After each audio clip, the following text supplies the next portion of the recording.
কিয়ামত দুনিয়াতে হবে। এই কথা কি আমরা বলেছি না রাসূল বলেছেন? সাহাবীরা কেউ জানতো না পৃথিবী ধ্বংস হয়ে যাবে, কিন্তু আমার নবী বলেন উম্মতরে পৃথিবী ধ্বংস হবে। ধ্বংস হওয়ার আগে দুই ধরনের আলামত আসবে। এক ধরনের আলামত হলো আলামতে কুবরা, আর এক ধরনের আলামত হলো আলামতে সুগরা। নবীজি বললেন সাহাবীরা রে, আমি নামাজ শেষ করে বের হচ্ছিলাম, ঠিক এমন সময় একটা পাথর আমারে সালাম দিল, আসসালামু আলাইকা ইয়া রাসূলুল্লাহ। পাথর সালাম দেওয়ার পরে আমি বললাম, পাথর রে কি জন্য তুমি সালাম দাও?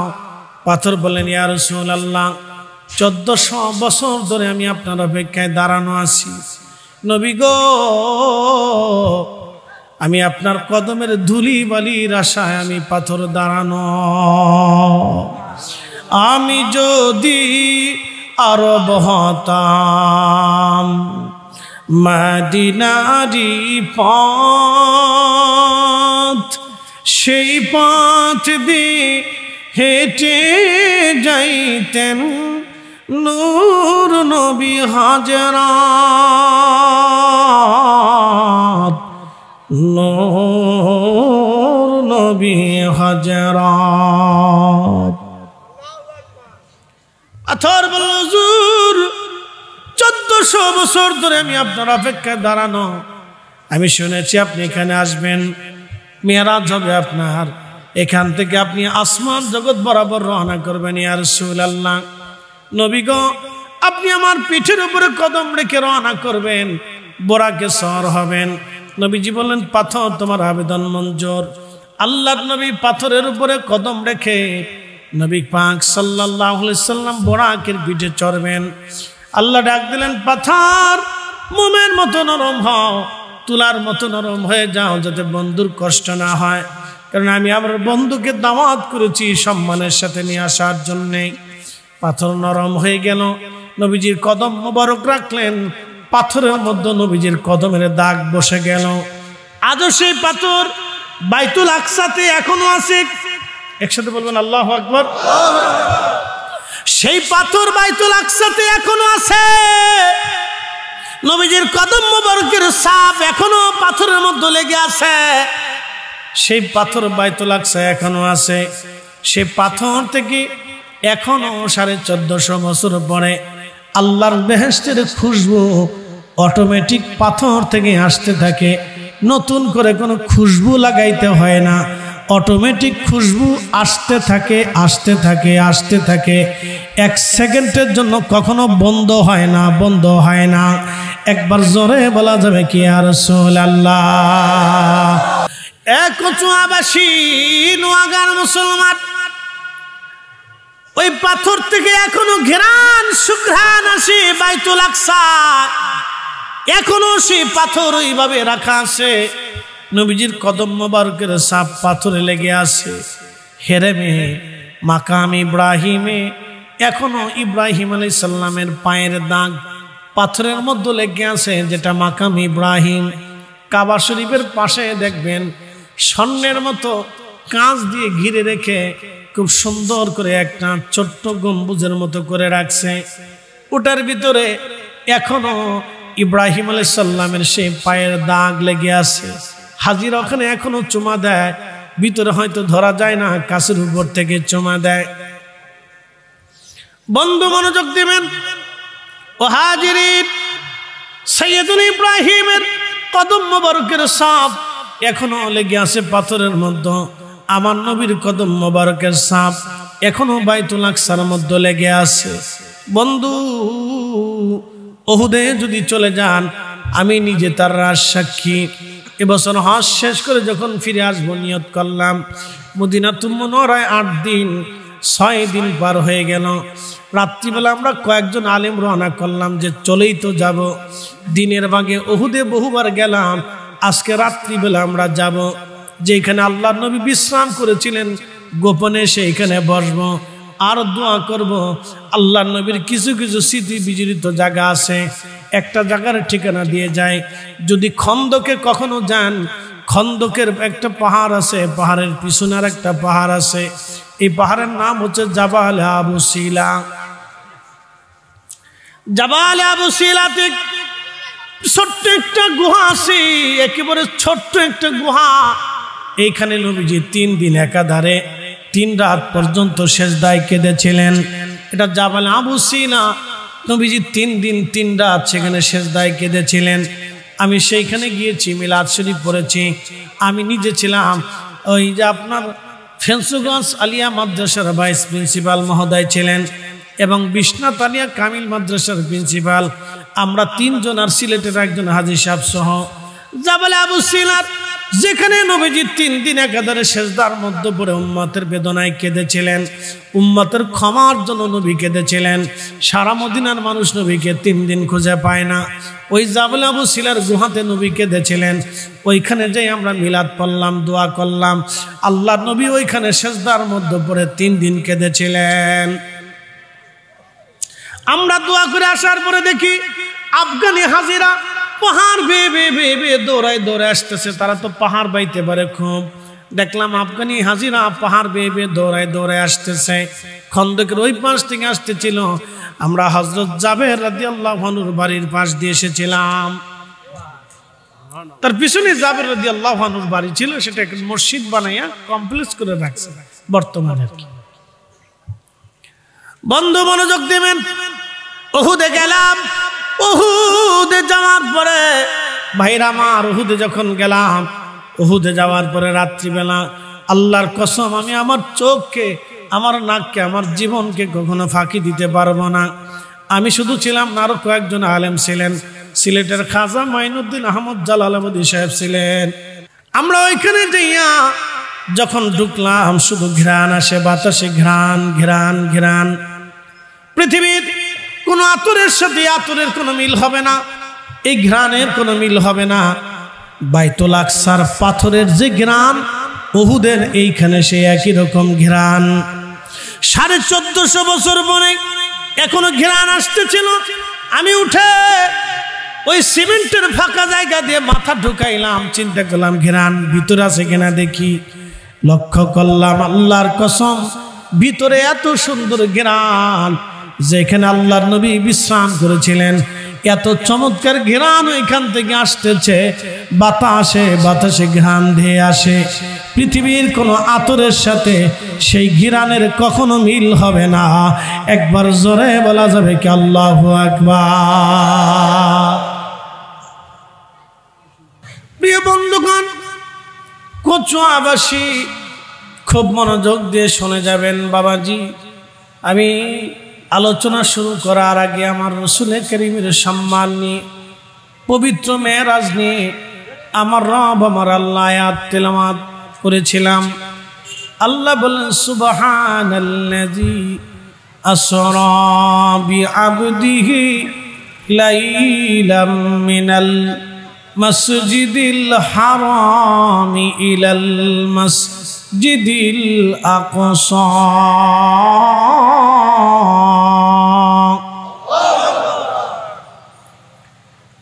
মেরাজের আলোচনা শুরু করার আগে আমার রব আমার আল্লাহ নিজে সুবহানাল্লাহ শব্দ ব্যবহার করেছেন।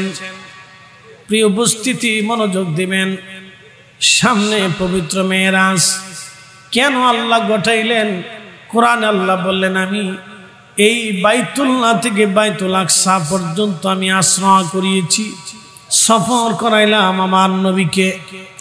লাইলাম মিনাল মসজিদিল হারামি ইলাল মসজিদিল আকসা আল্লাযী বারাকনা হাওলাহু লিনুরিয়াহু মিন আয়াতিনা। এজন্যই আমি নবীকে ভ্রমণ করাইলাম। আমি আল্লাহ আমার আশ্চর্য নিদর্শন বলি আমার রসুলকে আমি আল্লাহ দেখাইলাম। আশ্চর্য নিদর্শনা বলি আমি আল্লাহ তারে দেখাইলাম। খুব মনোযোগ দিবেন। সারা পৃথিবীর সমস্ত জ্ঞান বিজ্ঞান যদি এক জায়গা হয়, আল্লাহর দেওয়া একটা চক্ষু তারা কখনো কখনো বানাই দিতে পারবে না। সারা পৃথিবীর সমস্ত জ্ঞান আর বিজ্ঞান আর মেধা যদি এক জায়গা হয়ে চেষ্টা করে, আল্লাহর দেওয়া একটা চোখ তারা বানাইতে পারবে না। মনোযোগ দিবেন। হে নোয়াগাঁওবাসী, আহা আমার নবীজিকে আমার আল্লাহ দেখাইলেন আশ্চর্য নিদর্শনাবলী। নবীজি বলেন, আমি উম্মে হানি ঘরের মধ্যে ঘুমিয়ে পড়েছি। আল্লাহর জিবরাইল এসে আমার ঘরের ছাদ ফাঁকা করে আমার ঘুম থেকে জাগাইয়া বাহিরে নিয়া এই বক্ষের যে নিম্ন জায়গা আছে নরম, এখান থেকে ফেরে নাভি পর্যন্ত ফেরে বক্ষ মোবারক আলগা করে প্রিয় নবীজির কাল্ব মোবারক বের করে জমজমের পানি দিয়ে আমার আল্লাহ প্রিয় নবীজি বললেন, বক্ষ মোবারক ফেরে কাল্ব মোবারক বের করে জমজমের পানি দিয়ে ধৌত করা হলো। আল্লাহর বেহেশত থেকে খাজিনা ভরে আমার নবীর জন্য ইলম এবং হিকমত আনা হলো। ইলম এবং হিকমত আনার পরে ওই কাল্ব মোবারকের মধ্যে ইলম এবং হিকমত ঢুকিয়ে দেওয়া হলো। প্রিয় নবী বললেন, সাহাবীরা রে, কাল্ব মোবারক প্রতিস্থাপন করার পরে জিবরাইল আলাইহিস সালাম আমার বক্ষ মোবারককে সেলাই করে দিলেন। সেলাই করে দেওয়ার পরে আল্লাহর নবী এই কোরআন শরীফের জন্য আল্লাহ বলেন, আলাম নাশরাহ লাকা সাদরাক। নবী গো, আমি কি আপনার কালবটাকে সম্প্রসারণ করে দেই নাই? আপনার কালবের দরজা কি উন্মুক্ত করে দেই নাই? এই জন্য আমার নবীজি মোরাকাবা বসে আল্লাহর জান্নাত দেখতে পারতেন। নবীজি মদিনায় দাঁড়াইয়া আসমানের খবর বলে দিতে পারতেন। জমিনে দাঁড়াইয়া কবরের হালত নবী বলতে পারতেন। একবার জোরে বলা যাবে কি মারহাবা? আলাম নাশরাহ লাকা সাদরাক। প্রিয় নবী বলেন, উম্মত তোমরা শোনো, তোমাদের দেহের ভিতরে একটা গোশতের টুকরা আছে। ইজা সালুহাত সালুহাল জাসাদ। যখন এই গোশতের টুকরাটা পরিশুদ্ধ হয়, বিশুদ্ধ হয়, ও আমার উম্মত তোমরা শোনো, তখন তোমাদের পুরা বডিটা বিশুদ্ধ হয়। আর যখন এই গোশতের টুকরাটা অসুস্থ হয়ে যায়, তখন তোমাদের পুরা বডিটা অসুস্থ হয়ে যায়। প্রিয় উপস্থিতি, খুব মনোযোগ দিবেন। এই জন্য কাল এটা বড় দামি জিনিস। কোরআনুল কারীম আল্লাহ বললেন, কদ আফলাহা মান যাক্কাহা ওয়া কদ খাবা মান দাসাহা। আমার বান্দা, তুমি যদি তোমার কালটাকে পরিশুদ্ধ করো, তাহলে তুমি কামিয়াব হলা। আর তোমার কাল যদি নষ্ট হয়ে যায়, তাহলে বুঝলা তুমি ধ্বংস হয়ে গেলা, তুমি ধ্বংস হয়ে গেলা। কদ আফলাহা মান যাক্কাহা ওয়া কদ খাবা মান দাসাহা। কালব কালব কালব কালব কালব, অন্তঃকরণ অন্তঃকরণ। এই অন্তঃকরণ যদি বিশুদ্ধ হয়, পুরা বডিটা বিশুদ্ধ থাকে। কিছু মানুষ আছে দেখবেন বিরাট হিংসুটে, সবসময় মনের মধ্যে চিন্তা করে আমি কার ক্ষতি করব, কার ক্ষতি করব, কার ক্ষতি করব। এই চিন্তা নিয়ে যারা সবসময় থাকে, তারা কখনো জান্নাত মিলবে না। কথা কর না কেন? আপনাদেরকে ভালো করে শুনে যাবেন। বিশ্ববিখ্যাত একজন আল্লাহর ওলি ছিলেন, তার নাম হযরত বাইজিদ বুস্তামি রহমাতুল্লাহ আলাইহি। তো বাইজিদ বুস্তামি রহমাতুল্লাহ আলাইহি উনি সুদূর বোস্তাম থেকে খেরকানে রওনা করলেন। তো খেরকানের মানুষ শুনলো মহান আল্লাহর ওলি বাইজিদ বুস্তামি আমাদের দেশে আসতেছে। আল্লাহর ওলিকে রিসিপশন করার জন্য রাস্তার দুই পাশে মানুষ দাঁড়ায় গেল। হাজার হাজার খেরকানবাসী রাস্তার দুই পাশে দাঁড়াইয়া বাইজিদ বুস্তামিকে রিসিভ করার জন্য দাঁড়িয়ে আছে। বাইজিদ বুস্তামি বোস্তাম থেকে রওনা দিয়ে 1 মাসের পথ হেঁটে হেঁটে যখন তিনি খেরকানে গেলেন, যায় দেখতেছেন খেরকানের মানুষ রাস্তার দুই পাশে দাঁড়িয়ে আছে রিসিপশন করার জন্য। রিসিভ করার জন্য বাইজিদ বুস্তামি রহমাতুল্লাহ আলাইহি চিন্তা করলেন, হায় হায় সর্বনাশ, এত মানুষ যখন আমাকে স্লোগান দিবে, বাইজিদ বুস্তামির আগমন শুভেচ্ছার স্বাগতম, তখন আমার অন্তরে যদি একবার অহংকার এসে যায় যে আমি বিরাট বড় হুজুর হয়ে গেছি, তাহলে আমি বাইজিদের সারা জীবনের তপস্যা, সারা জীবনের সাধনা, সারা জীবনের এলেম, সারা জীবনের তাহাজ্জুদ, সারা জীবনের জিকির এক মিছিলে শেষ হবে। হযরত বাইজিদ বুস্তামি রাহিমাহুল্লাহ তিনি চলে গেলেন, সমস্ত মানুষ চলে গেল। খাদেম ডাক দিয়ে বলল, হুজুর কি সর্বনাশ করে ফেললেন আপনি? হুজুর রমজান মাসে কেন রুটি চাবাইলেন? আল্লাহর ওলি ডাক দিয়ে বলেন, বেটারে আমি সারাটা জীবন তাহাজ্জুদ পড়েছি, সারা জীবন আল্লাহর সাধনায়, আল্লাহ প্রাপ্তির পথে আমি পরিশ্রম করেছি, খেয়ে না খেতে গেছি। বাবারে কোনোদিন হারাম আমি খাই নাই, কোনোদিন হারাম কাজ আমি করি নাই, আল্লাহর ইবাদত কখন আমি ছেড়ে দেই নাই। আল্লাহ পাওয়ার জন্য আমি আল্লাহ পাইছি, আল্লাহরে খুশি করছি। আজকে হাজার হাজার মানুষ আমার রিসিপশনের জন্য দাঁড়াইছে। এরা যখন স্লোগান দিবে, আমার অন্তরে যদি বড়ত্ব অহংকারত্ব এসে যায়, তাহলে আমার জিন্দেগি শেষ হয়ে যাবে, আমার কাল ধ্বংস হয়ে যাবে। আর আমার কাল ধ্বংস হয়ে যাওয়া মানে কদ আফলাহা মান যাক্কাহা ওয়া কদ খাবা মান দাসসাহা। আমার কাল ধ্বংস হওয়া মানে আমার ধ্বংস হয়ে যাওয়া। বাইজিদ বুস্তামি নিজেকে নিজে ধ্বংস করতে পারে না রে বেটা। বলে, হুজুর তাহলে আপনি রমজানের রোজা রাখা অবস্থায় রুটি খাইলেন কেন? এটা কি অন্যায় হয় নাই? বলে, বেটারে তুমি কি শরীয়তের মাসলা জানো না? রমজান মাসে রোজা থাকা অবস্থায় যদি কোনো ব্যক্তি সফর করে, তাহলে সফর অবস্থায় সে রোজা রাখতেও পারে, ভাঙতেও পারে, তার ইচ্ছার উপরে থেকে যে আল্লাহ রুখসত দিয়েছেন। আল্লাহ যেহেতু সুযোগ আমারে দিয়েছে, অতএব রমজানের রুটি খাইয়া আমি মানুষগুলিকে বিতাড়িত করে দিলাম, যাতে তাদের ওই মিছিলের কারণে আমার আখিরাত বরবাদ না হয়ে যায়। একবার জোরে বলা যাবে কি মারহাবা? বন্ধুগণ, প্রিয় নবীজি বলতেছিলেন, বরাক লাফালাফি করে। জিবরাইল আমিন ডাক দিয়ে বললেন, বরাক রে, তোমার আগে তোমার জীবনে ওনার মতো এত বড় দামি মেহমান আর কখনো বসে নাই। বরাক রে, ওনার পরে ওনার মতো দামি কোনো মেহমান তোমার পিঠে কখনো বসবে না রে বরাক। আল্লাহর মেহবুব দামাত করে আল্লাহ নিয়ে যাচ্ছেন।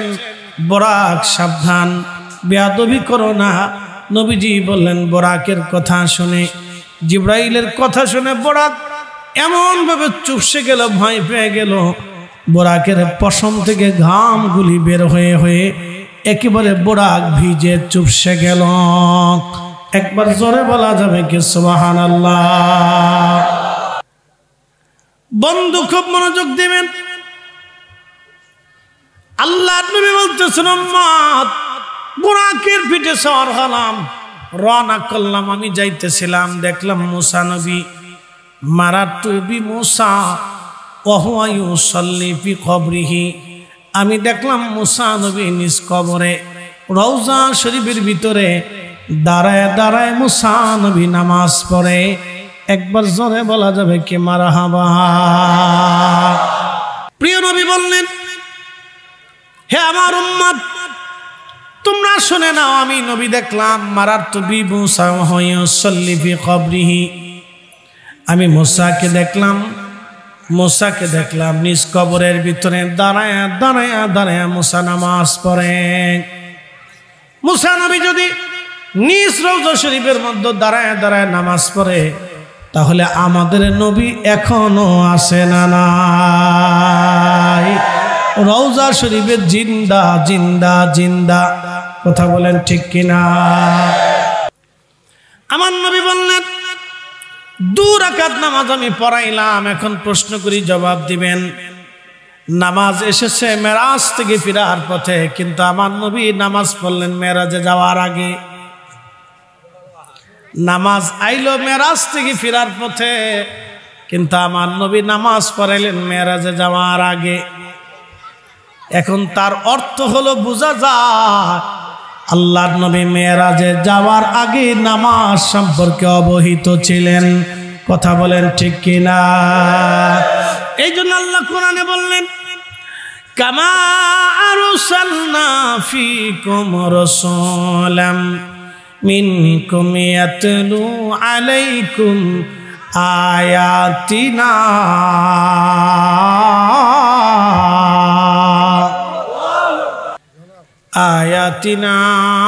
ওয়া ইউযাক্কিকুম ওয়া ইউআল্লিমুকুমুল কিতাবা ওয়াল হিকমা। নবীজি, আপনাকে দুনিয়াতে পাঠিয়েছি কামা আরসালনা ফীকুম রাসূলাম মিনকুম ইয়াতলু আলাইকুম, আপনি তাদের মাঝে আয়াতসমূহ আবৃত্তি করবেন, কোরআনের বিধানগুলি শিক্ষা দিবেন, জানাবেন।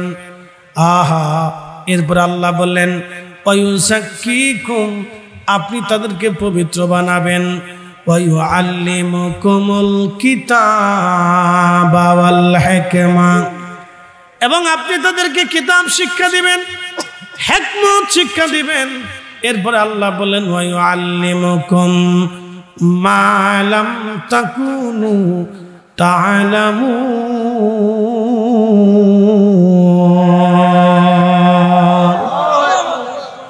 উম্মত যেটা জানতো না, ও নবী উম্মতকে সেটা জানাবেন, উম্মতকে সেটা জানাবেন। উম্মত যেটা জানতো না, এই বুঝে যান, এটা হচ্ছে তাসাউফ।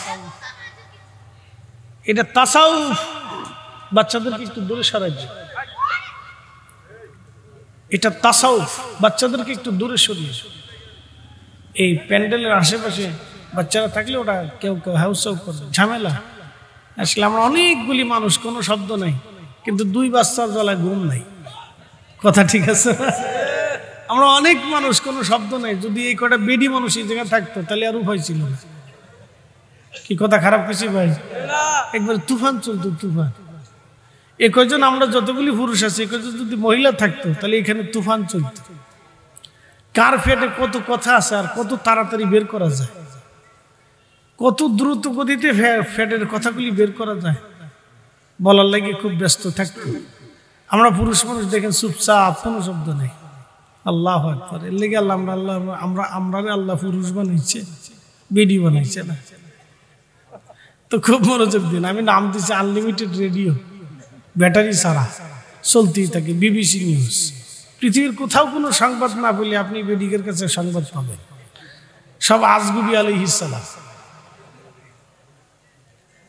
তো যাই হোক, খুব মনোযোগ দেন। তো বাইজিদ বুস্তামি রহমতুল্লাহ চিন্তা হলো, আমি সারা জীবন তপস্যা করছি, তো 2 মিছিলে শেষ হবে। বাইজিদ বুস্তামির আগমন, শুভেচ্ছা সব আপনারা আমরা দেন না? বিরাট বড় স্লোগান টোলগান দিয়ে একবারে তুফান টুফান করে একবারে আন্দার টান্দার করে ফেলাইতেছে। তখন যদি আমরা মনে করি যে হাই হ্যাঁ আমি বিরাট বড় হুজুর হয়ে গেছি, তা শেষ শেষ। এটা তাসাউফের কথা, আধ্যাত্মিকতার কথা। তো বাইজিদ বুস্তামি চিন্তা করলেন, বাপরে এত মানুষ আমার রিসিপশনের জন্য দাঁড়াইছে, এরা যদি মিছিল দেয় আর আমার অন্তর যদি একবার বরত্ব এসে যায় তা আমি শেষ। যদি এসে যায়, কিন্তু মানুষ আসতেও পারে, তো আমি শেষ। আমার সারা জীবনের ইবাদত আজকে মাটির সাথে মিশে যাবে। আমার এত কষ্টের ইবাদত আমি আজকে নষ্ট করবো না। খাদেমকে বলতেছে, খাদেম ব্যাগের মধ্যে কিছু খাবার টাবার আছে? হুজুর রোজার দিনে খাবার দিয়ে কি করবেন? আসেনি তাই? হ্যাঁ হুজুর আছে, 2টা রুটি আছে, দি। রমজান চলতেছে, মাহে রমজান। তো বাইজিদ বুস্তামি রুটি 2টা হাতে নিয়ে সবার সামনে রুটি খাওয়া শুরু করছে। আচ্ছা বলেন তো, আমি এদেশে আইছি রমজানে ধরেন ওয়াজ করতে, ধরেন অনেক জায়গা জোহরের পরে রমজানে ওয়াজ হয় না, অনেক জায়গা থেকে দাওয়াত আসে হুজুর এই জোহর থেকে আসর পর্যন্ত। তো রমজানে সাধারণত আমি মাহফিল নেই না, কারণ এই রোজা রেখে এই কথা কওয়া বিরাট কষ্ট, যে চাটা খাইতে হয়, আর যদি তৃষ্ণা লাগে যায় তাহলে আর উপায় না, তাহলে ওয়াজও শেষ, আমিও শেষ। এই জন্য রমজানটা বাড়ির বাসায় বসে কাটানোর কিতাবাদি পড়ি, চিন্তা করি সারা বছর তো ইবাদত করার সুযোগ হয় না, তো রমজানটা একটু চেষ্টা করি আল্লাহর ইবাদতে কিতাবাদি পড়িয়া আপনারা নিলে আবার নতুন নতুন কিছু শোনানো যায়। এই জন্য রমজানটা আমরা সুযোগ খুঁজে নিই, এই সময়টা দিন রাত 24 ঘন্টা এই বইটই নিয়ে কাটাই দিই, চেষ্টা করি। তা মনোযোগ দেন, এই বাইজিদ বুস্তামি রমজানে রুটি খাইতেছে। এখন লোকজনে কয় আমরা না শুনলাম হেতে বড় অলি আল্লাহ, তে হেতে দি রমজানে রুটি খা, এটা কিতা অলি, তো শয়তান। সবার অন্তরে বাইজিদ বুস্তামির প্রতি ঘৃণা জন্ম হয়ে গেল। একসাথে বলবেন না মারহাবা। এই ঘৃণা কেন জন্মাইলেন? বাইজিদ বুস্তামি নিজে ইচ্ছা করে জন্মাইলেন যে মানুষ যাতে আমাকে অলি মনে না করে। হযরত বাইজিদ বুস্তামি রাহিমাহুল্লাহ দিনের ভাগে তিনি রুটি খাইতেছিলেন। বুস্তান খেরখানের মানুষ চিন্তা করলো, হায় হায় আমরা জানতাম তিনি অনেক বড় অলি, এখন দেখে যিনি রমজান মাসে রুটি চাপায় দিনের বেলা, তাহলে কেমন হলো? আপনারা রমজানে আমার দাওয়াত দিচ্ছেন, মসজিদে ওয়াজ শুরু করলাম জোহর থেকে আসর, এখন ওয়াজও করি, পানিও পান করি, ওয়াজও করি, চাও খাই, আপনারা সবাই রোজা আর আমি চা খাইতেছি, কেমন হবে? বলেন তো কেমন হবে? আর তো ওয়াজ শুনবে কেউ? এই হুজুরের দাওয়াত দিচ্ছেন কেউ? হুজুর কি আর দেশে নাই? প্রয়োজনে আমরা ইমাম সাহেবই তো বালা, কথা ঠিক আছে না? সবাই কেউ আমার ইমাম সাহেবই তো হুজুরই তো বালা, তো এই হুজুরের দরকারটা কি? চা খাওয়ান হুজুর রমজানের দিন ওনার বাড়ি কেটে দেন, বাড়ি চলে যান, উনি বাড়ি যায়, চা খা কেনার দরকার নাই।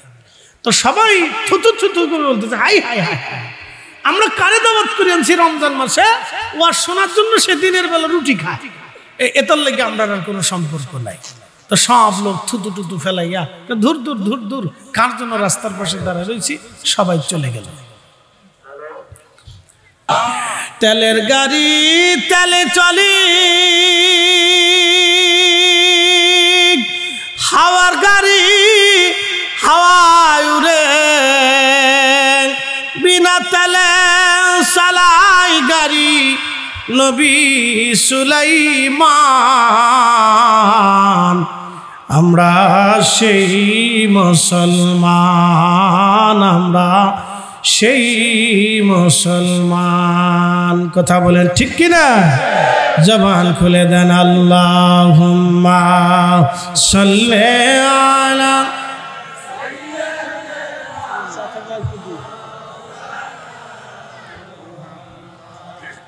ওয়ালা আলি সাইয়্যিদিনা।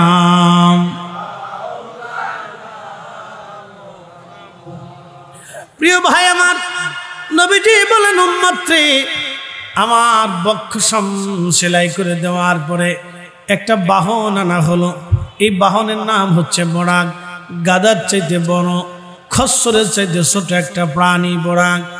বোরাক আনার পরে বোরাকটা লাফালাফি করে, লাফালাফি করে। জিব্রাইল ডাক দেয়, আচ্ছা আজানের পরে ওয়াজ হইল, আপনারা একটু বসেন, আজান শেষ হবে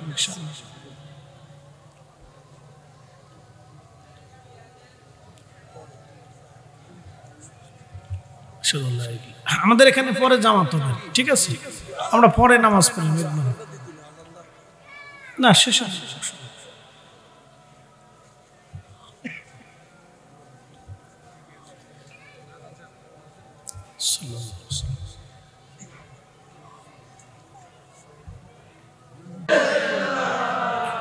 মাওলানা মুহাম্মদ ওয়ালা আলি সাইয়্যিদিনা।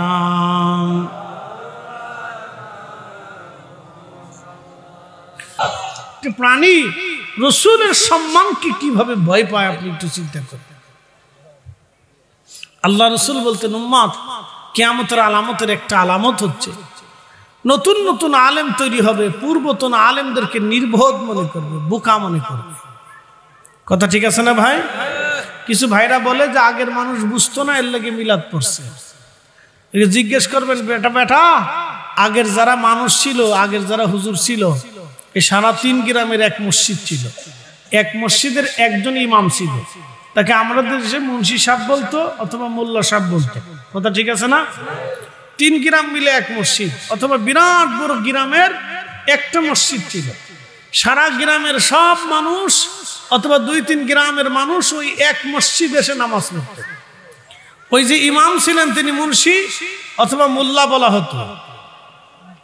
আমাদের মতো সার্টিফিকেট ধারী এত বড় সার্টিফিকেট 4-5টা সার্টিফিকেট তাদের ছিল না, কিন্তু তাদের একটা সার্টিফিকেট ছিল, সেটা হলো তাকওয়ার সার্টিফিকেট।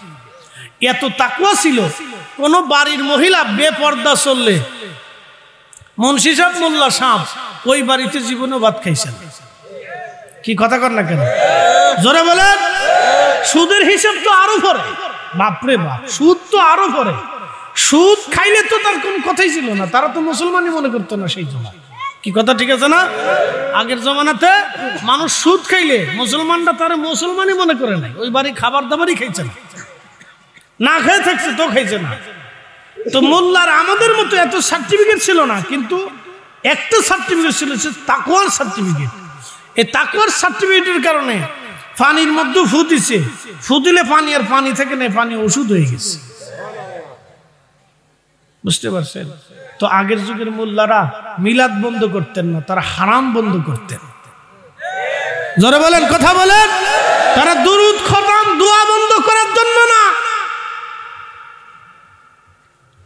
তারা সমাজে হারাম বন্ধ করতেন, সমাজের ন্যায় বিচার তারা করতেন, বিচার সালিশও করতেন, ন্যায় বিচার করতেন, অন্যায় বিচার হইতো না, অন্যায় বিচার হইতো না। প্রিয় উপস্থিতি, কথাগুলি মনোযোগের সাথে শুনে যাবেন। আল্লাহর নবী বলতেছিলেন, উম্মত পূর্ববর্তী নতুন নতুন আলেম আসবে, পূর্ববর্তী আলেমদেরকে নির্বোধ মনে করবে। তারা বুঝাইতে চায় আগের যুগের আলেমরা বুঝতো না। নিত্য নতুন কিছু কিছু আলেম বের হইছে, তারা বুঝাইতে চায় আগের যুগের আলেমরা তারা তেমন বুঝতো না। অথচ আগের যুগের শুধু আলেম ছিল না, তারা আলেমরা ওলি ছিল। শুধু আলেম ছিল না, তারা ওলি ছিল। আর এখন আলেম যত হয়েছে সব সার্টিফিকেট দাঁড়িয়ে আলেম, কাজের আলেম খুঁজে পাওয়া যায় না। কথা কন না কেন? কাজেরটা খুঁজে পাওয়া খুব কষ্ট, খুব কষ্ট, কাজেরটা খুঁজে পাওয়া যায়। এখন আপনাদেরকে প্রশ্ন করি, জবাব দিবেন। ফরিদি সাহেবের পোশাক সুন্দর, পাগড়ি সুন্দর, চেহারা সুন্দর, চশমা সুন্দর, কণ্ঠ সুন্দর, এলেম কালাম সুন্দর, লম্বা চৌড়া ভালা, সবই ভালা, কিন্তু ঘুষ খায়, কেমন হবে? আছে কিছু? আর কথা কর না কেন? কিছু আছে, কিছু আছে। আমি জানি এই লোক ঘুষ খায়, আমি সেই বাড়ি খাই, আমার কিছু আছে। আমি জানি এই লোক সুদ খায়, আমি তার বাড়ি খাই, তো বলেন আমার কিছু আছে? নাই, কিছু বলে তাকওয়া নাই। আমার বাইরের সব সুন্দর, কিন্তু ভিতরে অসুন্দর। মাকাল ফল, মাকাল ফল মনে আপনারা জীবনে দেখছেন কিনা জানি না, অনেকেই দেখছেন, অনেকেই জীবনে দেখেন নাই। এটার বাইরে খুব দেখতে সুন্দর দেখা যায়, কিন্তু ভিতরে বিড়ালের পায়খানার গন্ধ। কি কথা ঠিক আছে না ভাই? ভিতরে কি বিড়ালের পায়খানার গন্ধ, মানে বাথরুমের গন্ধের মতো বিশ্রী, আন্দা গান্দা পাশা। মাকাল ফল দেখতে সুন্দর।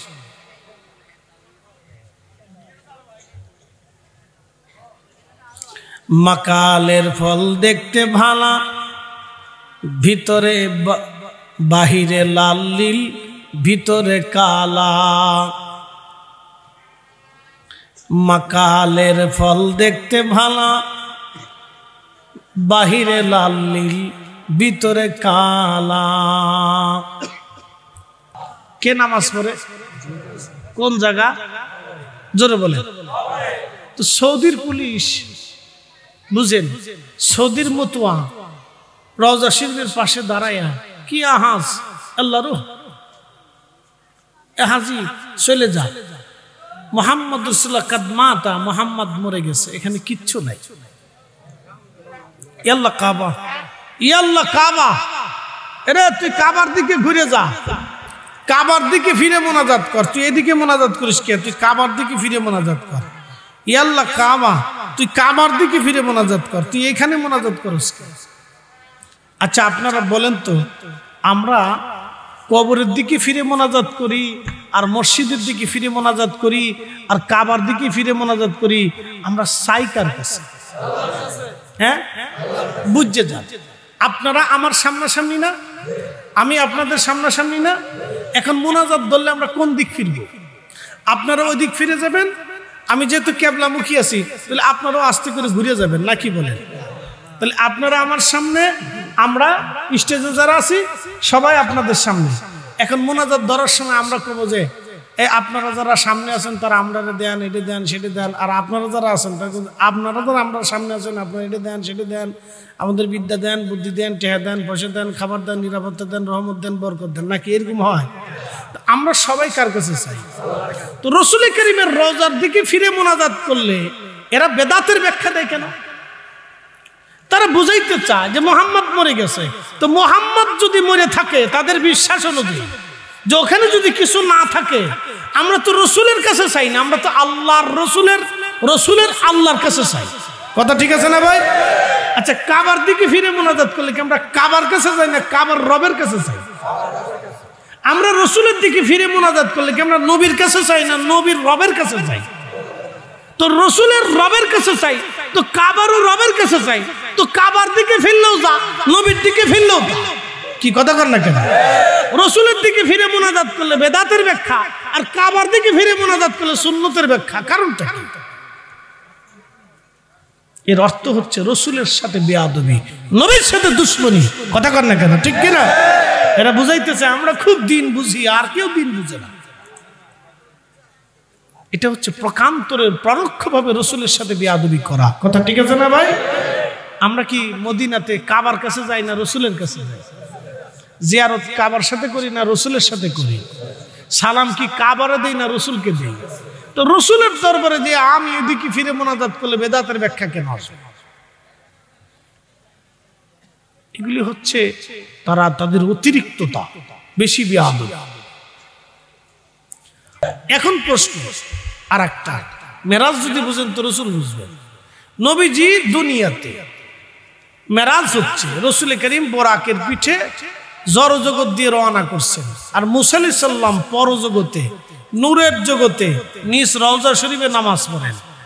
এখন আমার প্রশ্ন, যেই নবী দুনিয়াতে থাকিয়া মুসা নবীর কবরের হালত বলে দিতে পারে, সেই নবী রওজা শরীফ থেকে আজকের মাহফিলের হালত বলতে পারে না? আমরা বললে কয় বেদাতি, অস্ত্র একটা পাইছে, আর কিচ্ছু কয় না, খালি কয় বেদাতি।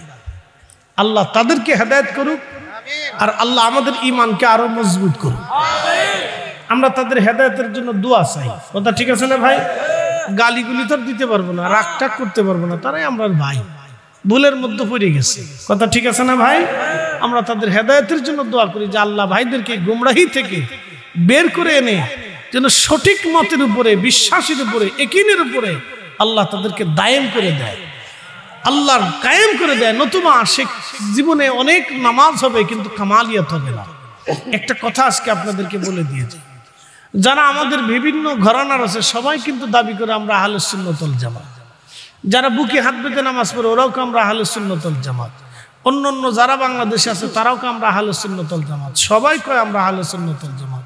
তবলিগের ভাইরাও কে আমরা আহলে সুন্নাত ওয়াল জামাত, কওমির ভাইরাও কে আমরা আহলে সুন্নাত ওয়াল জামাত, জামাতের ভাইরাও কে আমরা আহলে সুন্নাত ওয়াল জামাত, আহলে হাদিসরাও কে আমরা আহলে সুন্নাত ওয়াল জামাত। আমরা যারা আহলে সুন্নাত ওয়াল জামাত সুন্নি আছি তা আমরাও কে আহলে সুন্নাত ওয়াল জামাত। আহলে সুন্নাত ওয়াল জামাত কোনটা সঠিক? প্রশ্ন আছে না? কোনটা সঠিক? আপনাদেরকে একটা কথা বলে দিয়ে যাই, খাজা বাবা আজমিরি যেই বিশ্বাস আকীদায় ঘুমাইয়া আজমিরি হইছে, গরিবের নামাজ হইছে, চিশতি হইছে, অলি হইছে, এটা হলো অরিজিনাল আহলে সুন্নাত ওয়াল জামাত। হযরত হুজুর গাউসে পাক মহিউদ্দিন আব্দুল কাদের জিলানী রাহমাতুল্লাহ যেই বিশ্বাসে গাউসে পাক হয়েছে, অলি হয়েছে, বড় পীর হয়েছে, সেটা হচ্ছে অরিজিনাল আহলে সুন্নাত ওয়াল জামাত। কথা বলেন ঠিক কি না? মুজাদ্দিদ আল ফিসানি সিরহিন্দি ফারুকি যেই বিশ্বাসে, যে আকীদা, তিনি সম্রাট আকবরকে পরাভূত করে জাহাঙ্গীরকে পদানত করে এই জমিনে আবার দ্বীন ইলাহিকে ধ্বংস করে দিয়ে কালেমাকে বুলন্দ করেছিলেন, সেই বিশ্বাস হচ্ছে আহলে সুন্নাত ওয়াল জামাত। কথা বলেন ঠিক কি না?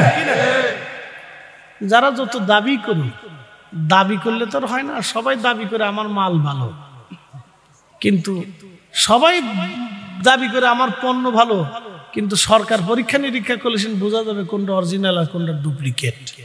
কথা ঠিক আছে না ভাই? সবাই দাবি করে, কিন্তু আহলে সুন্নাত ওয়াল জামাত আসলটা হলো অলিদের যেটা আসছে ওটা হলো অরিজিনালটা। কথা বলেন ঠিক কিনা? এটার ভিতরে কোনো খুঁত নাই। কি নাই? খুঁত নাই। কারণ খুঁত হইলে কেউ অলি হইতে, একসাথে বলেন, কারো যদি খুঁত হয় সে অলি হইতে, সে আল্লাহ রসুল পাইতে পারে না। কোন বেদাতির সাথে নবীজি দেখা দেয় না, কোন বেদাতির সাথে রসুল করিম দেখা দেয় না, কোন বেদাতিকে নবী পছন্দ করে না, কোন বেদাতিরে রসুল কবুল করে না, কোন বেদাতিরে নবীজি কবুল করে না। আর রসুল কবুল না করা পর্যন্ত আল্লাহ কবুল করে। এক কথা শেষ। নবী কবুল হবে, আল্লাহ কবুল করবে। দরবারে মুস্তাফাতে সিল হবে, আল্লাহর দরবারে সিল হবে। নবীর দরবারে সিল না আসা পর্যন্ত আল্লাহর দরবারে কোনো মঞ্জুরিয়ত কারো জীবনে নাই। কোনো অলি, কোনো সাহাবী, কোনো আলেম উলামা রসুলের দরবারের মঞ্জুরিয়ত ছাড়া পাশ করতে পারে নাই। আমি সামনে আনতেছি, ভালো করে শুনে নেন। আল্লাহর নবী বললেন, আমি আরেকটু বাড়াইয়া বাইতুল আকসায় গেলাম। যাওয়ার পরে জিবরাইল আলাইহিস সালাম শাহাদাত আঙ্গুল দিয়ে একটা পাথর ফুটা করলেন। ফুটা করে ওই পাথরের সাথে বরাকের রশি বাঁধলেন। আমি ভিতরে ঢুকলাম। ঢুকে দেখি মুসা আলাইহিস সালাম দাঁড়ায় দাঁড়ায় নামাজ পড়ে, আরো দেখি ঈসা রুহুল্লাহ নামাজ পড়ে, আরো দেখি ইব্রাহিম খলিলুল্লাহ নামাজ পড়ে। সাহাবীরা ইব্রাহিমকে দেখতে আমার মতো দেখা যায়, আর ঈসাকে দেখতে চুলগুলি ঘাড় বাবরি, মনে হচ্ছে চুল বে বে বে বে, মুক্তার দানা ফুটে ফুটে পড়তেছে। মুসা আলাইহিস সালাম দেখতে গধূম বর্ণের, চুলগুলি কুকরানো, লম্বাও না বেঠেও না, মিডিয়াম সাইজের। আমার উম্মত তোমরা শোনো, ইতিমধ্যে সমস্ত নবীরা বাইতুল আকসায় উপস্থিত হয়ে গেলেন। আমি সামনের কাতারে, একামত শুরু হয়ে গেল। জিবরাইল বলল, হুজুর কার অপেক্ষা করবেন? আজকে আপনি ইমাম। আমি নবীজি ইমামতিতে দাঁড়াইয়া 2 রাকাত নামাজ পড়লাম। সব নবীরা আমার পিছনে ইক্তেদা করে নামাজ শেষ করলো। একসাথে বলবেন আল্লাহু আকবার। আরো জোরে। নামাজ কার শরীয়তে হয়েছিল? শরীয়ত বুঝেন নাই? আল্লাহ শরীয়ত তো সব নবীর জমানায় ছিল। মুসা আলাইহিস সালামের জমানায় মুসার শরীয়ত, আল্লাহর শরীয়তটা সব জমানাতে, কিন্তু মুসার একটা শরীয়ত আছে। ঈসা আলাইহিস সালামের জমানায় ঈসার শরীয়ত, আদমের জমানায় আদমের শরীয়ত, নূহের জমানায় নূহের শরীয়ত, ইব্রাহিমের জমানায় ইব্রাহিমের শরীয়ত, আমার নবীর জমানায় আমার নবীর শরীয়ত। একসাথে বলবেন না মারহাবা? নবীর আইন, আল্লাহটা সবারটাই সময় ছিল, সব সময় আল্লাহটা ছিল, কিন্তু আমার রসুলের সময় রসুলেরটা, আল্লাহটার সাথে রসুলেরটা। এখন নামাজ যে পড়ছে কোন আইনে? মুসার আইনে না আমাদের নবীর আইনে? একসাথে বলবেন আল্লাহু আকবার। তাহলে সব নবীরা আমার রসুলের ইত্তেবা করছে। কথা কন না কেন, ঠিক কিনা? সব নবীরা কোন নবীর ইত্তেবা করেছে? আখিরি নবীর ইত্তেবা করেছে। এর অর্থ হলো নবীর ইত্তেবা ছাড়া কোন নবীর ইত্তেবাই শেষ হয় নাই। সব নবীরা আমার নবীর ইত্তেবা করাই আল্লাহ ছেড়ে দিয়েছে। এর অর্থ হচ্ছে রসুল খুশি হলে আল্লাহ খুশি, নবীর দপ্তরে সিল হইলে আল্লাহর দপ্তরে সিল হবে। এজন্য আমরা সুন্নিরা নবী নবী করি। কথা বলেন ঠিক না বেটি? এখন সারা বছর যদি বেদাতি কোক, ওগুলো দেখার সময় আমাদের, এগুলির দিকে তাকাবো না আমরা। فمن يعمل مثقال ذرة خيرا يره ومن يعمل مثقال ذرة شرا يره। রব্বুল আলামিন বললেন, হে আমার বান্দা, কোন পরিমাণ নেকের কাজ যদি করো আমি আল্লাহ তারও বেনিফিট তোমাকে দিয়ে দেব। অনুপরিমাণ গুনার কাজ যদি করো তারও প্রতিদান আমি আল্লাহ তোমাকে দিয়ে দেব। এই জন্য আমাদের বক্তব্য, গুনার কাজ যত ছোট হোক করব না, নেকের কাজ যত ছোট হোক ছাড়ব না। ঠিক কিনা? নেকের কাজ যত ছোট হোক ছাড়ব না, গুনার কাজ যত ছোট হোক করব না। নেকের কাজ যত ছোট হোক ছাড়ব না, গুনার কাজ যত ছোট হোক করব না। আল্লাহর নবী বললেন, ও আমার উম্মত, আমি বাইতুল আকসার মধ্যে নামাজ পড়লাম, নামাজ পড়ে সব নবীদের সাথে কুশল বিনিময় করলাম। নবী গেল 1,24,000। কত জোরে বলেন? এখন আপনাদেরকে বলি, জবাব দিবেন। আমার নবী সশরীরে, মুসা নবী কোন শরীরে? একসাথে বলেন, আরো জোরে। আমি নামাজে দাঁড়াইছি, আমি নামাজে দাঁড়াইছি আমার সশরীরে, কারণ পিছনে যত রুহু দাঁড়াইছে এটা কি জামাত হয় নাকি? রুহু এবং দেহ এটাকে বলে আব্দ। রুহু এবং দেহকে অ্যাডজাস্ট বলে আব্দ, বান্দা। যখন এই বান্দা নামাজে দাঁড়ায়, আমি ইমামতিতে দাঁড়াইছি, তখন পিছনে আমার পিছনে সব রুহু ইক্তেদা করছে। তা পিছনে রুহু দাঁড়াইলে আমার ইমামতিতে কি নামাজ জামাত কি হবে? জামাত হবে না।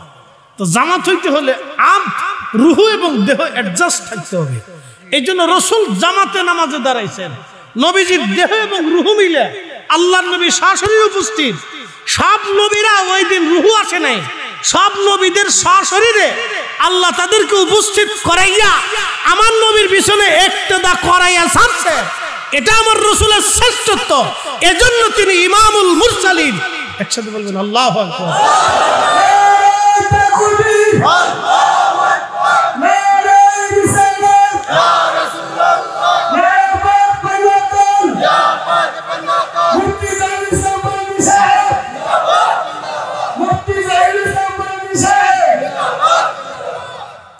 সূত্র কি সহজ না কঠিন? আবার বলে দিই, শুধু রুহু, শুধু রুহু দিয়ে কি বান্দা হয়? শুধু রুহু হয়। রুহু এবং দেহ এটাকে বলে আব্দ। সুবহানাল্লাযী আসরা বিআবদিহি। তাফসীর আমি করিনি, ইমাম ইবনে কাসির করেছেন। শুধু আমি করিনি, ইমাম সুয়ুতি আল কিসাতুল বেসরা এই কিতাবের ভিতরে করছেন। আমি ওনার ব্যাখ্যা থেকে বলতেছি। ইমাম হযরত আসকালানী ব্যাখ্যা করেছেন যে শুধু রুহু দিয়ে বান্দা হয় না, বান্দা আব্দ হইতে হলে তাকে রুহু এবং দেহ অ্যাডজাস্ট থাকতে হবে। তো সশরীরে নবী উপস্থিত, এটাকে বলে সুবহানাল্লাযী আসরা বিআবদিহি লাইলাম মিনাল মাসজিদিল হারাম। নবীজির দেহ এবং রুহু একসাথে অ্যাডজাস্ট উপস্থিত ছিল। এখন সব নবীরা, নবীজি নামাজে দাঁড়াই গেলেন বাইতুল আকসা ইমাম। এখন নবীদের শুধু কি রুহু আছে না দেহ সহ? শুধু রুহু না দেহ সহ? তাহলে সব নবীরা পৃথিবীর যে যেখানে ছিল সবাই আল্লাহ তাদেরকে রুহু দেহ একসাথে করিয়া আবদিহি, আবদুল বানাইয়া, বান্দা বানাইয়া আমার রসুলের পিছনে সবাইরে কাতার করে দাঁড়াইয়া ইক্তেদা করাইয়া নামাজ পড়াইলেন। নবী বলেন আমি সবার সাথে কুশল বিনিময় করলাম। এখন আমার প্রশ্ন, এক একজন নবীর সাথে যদি 30 সেকেন্ড সময় দেয়, নবী আছে 1,24,000, তাহলে কত মিনিট হলো আপনি একটু চিন্তা করেন। মিনিমাম হলো 60,000 মিনিট। 60,000 মিনিট যদি হয় তাহলে কত ঘন্টা হলো আপনি একটু চিন্তা করে দেখেন। তাহলে কত ঘন্টা হলো? 60,000 মিনিট হলে 60 মিনিটে 1 ঘন্টা, তাহলে 1000 ঘন্টা। 1000 ঘন্টা যদি হয় তাহলে আপনি এবার হিসাব করেন 1024 দিয়ে আপনি ভাগ দিয়ে দেখেন তাহলে কত বছর হয়। তাহলে বাইতুল আকসাতে আল্লাহর নবী এতটা বছর শুধু নবীদের সাথে সময় দিয়েছেন। তখনও অজুর পানি গড়ায়, তখনও বিছানা গরম। কুদরত কার? কার? এর অর্থ হলো নবীর মেরাজ, মেরাজে হয়েছে পৃথিবীটাকে আল্লাহ স্টপ করে দিয়েছে।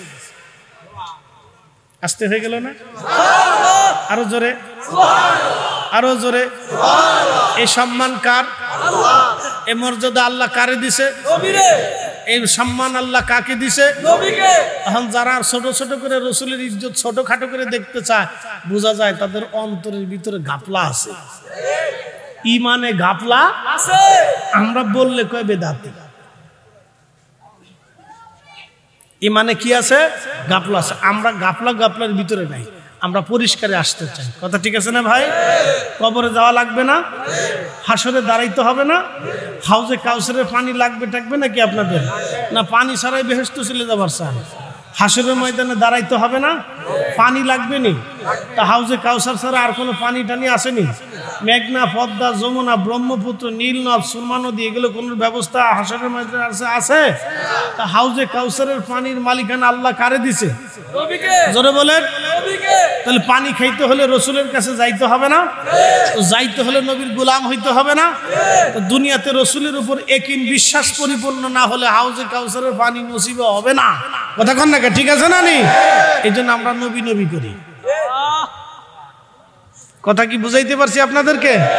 অনেক লম্বা ওয়াজ, মুক্তাসার সাইডে দিছি, একবার জায়গা মতো হিট করে দিছি,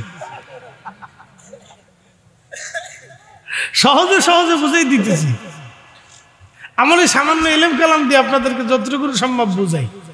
কালকে আপনাদের এই বড়ুরাতে মাহফিল করে গেছি রাত, সে ফজরের সময় বাসায় পৌঁছেছি। বৃহস্পতিবারের দিন ঢাকা ঢুকতে বিরাট পেরা, বেরোইতো ফেরা, জ্যাম জট যাই দিয়েছি, বিরাট বড় জ্যাম পড়ছে। জ্যাম ঠেলতে ঠেলতে ঠেলতে ঠেলতে বাসায় যেতে যেতে ফজরে উঠতে হয়েছে। আজানও দিছি, বাসায় ঢুকছে। আমার বাসায় ঢুকছি আর আজানও করছে। কাপড় চোপড় খুলতে খুলতে আজান পড়ে গেছে। মাশাআল্লাহ, ভালো হয়েছে, এক কাজে দু কাজ।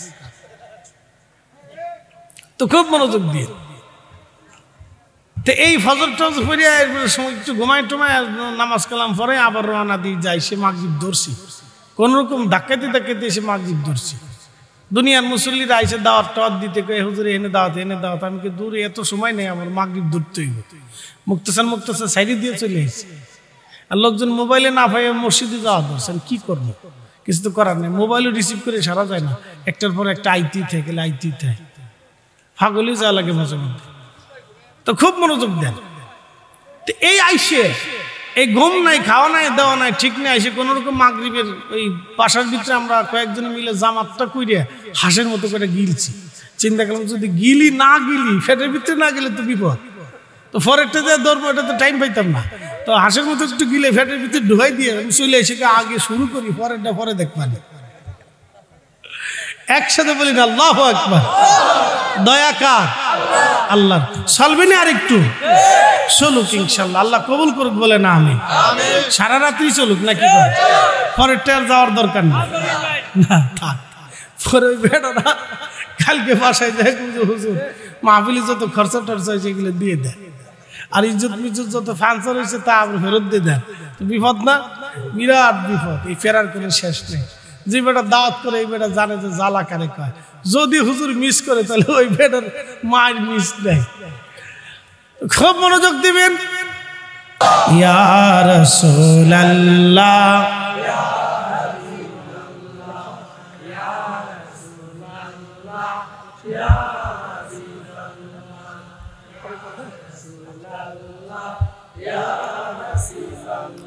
আমার মৌত নিদান কালে থাকি নবীজি আমার শিয়রে, করিব চুম্বন কদম ধরিয়া, করিব চুম্বন কদম ধরিয়া। ইয়া রাসূলুল্লাহ,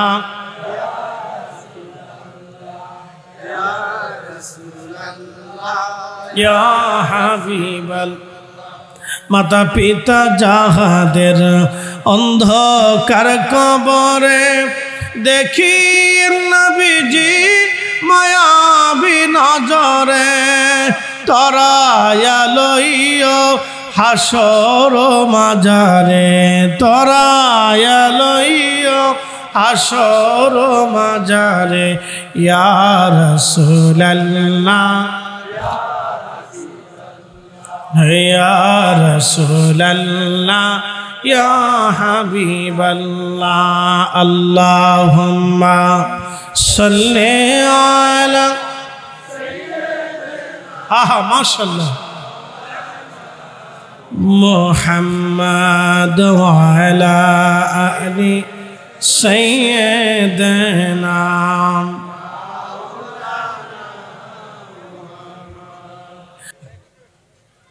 ওনার হজ কারবালায় গেছে, তো ওনার সাথে উনি উপস্থিত। তো উনি বললেন, আমার তো আল্লাহ বহু বছর এই মক্কা মদিনাতে আনছে, বাইতুল আকসাতে গেছি। তো উনি বললেন যে বাইতুল আকসায় আল্লাহ রসুল যে পাথরে কদম রাখছিলেন সেই পাথরের যে ঘ্রাণ উহুদে একই ঘ্রাণ। একসাথে আল্লাহু আকবার, আরো জোরে বলেন আল্লাহু আকবার। তিনি বললেন যে বহুবার আল্লাহ আমাকে আনছেন, তো রাত্রেও আজকে আসলাম, এত সুন্দর সুঘ্রাণ আসতেছিল আল্লাহর কসম। যেই ফাঁকা জায়গা উহুদে দেখবেন যে একবার উহুদ পাহাড়ের পাশে একটা ফাঁকা জায়গা আছে, পাহাড় নিচে আছে, একবারে মাঝখান দিয়ে ফাঁকা, এই পাশে পাহাড় পাথর, এই পাশে পাহাড়, মাঝখানে একটু ফাঁকা জায়গা।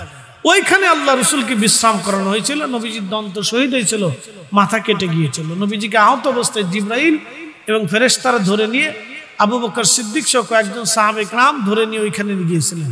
রসুলকে নিরাপত্তা দিতে যায় ওইখানে কয়েকজন সাহাবী শহীদ হয়েছিলেন। কাফেররা তীর মারছিল, ওই তীরে অনেকজন সাহাবী ওইখানে শহীদ হয়েছিলেন রসুলকে বাঁচাইতে গিয়ে। আহা, আল্লাহর নবী ঠিক ওইখানে সিমেন্ট দিয়ে সৌদি সরকার ঢেকে দিয়েছে যাতে ভিতরে কেউ ঢুকতে না পারে। কারণ আছে ভিতরে মানুষ যে যাতে জায়গাটা, যেহেতু আল্লাহ রসুল ওখানে বিশ্রাম করছে, এই জন্য সিমেন্ট দিয়ে ঢেকে ঘিরে রাখছে। তো জানালার মতো একটু কাটা আছে,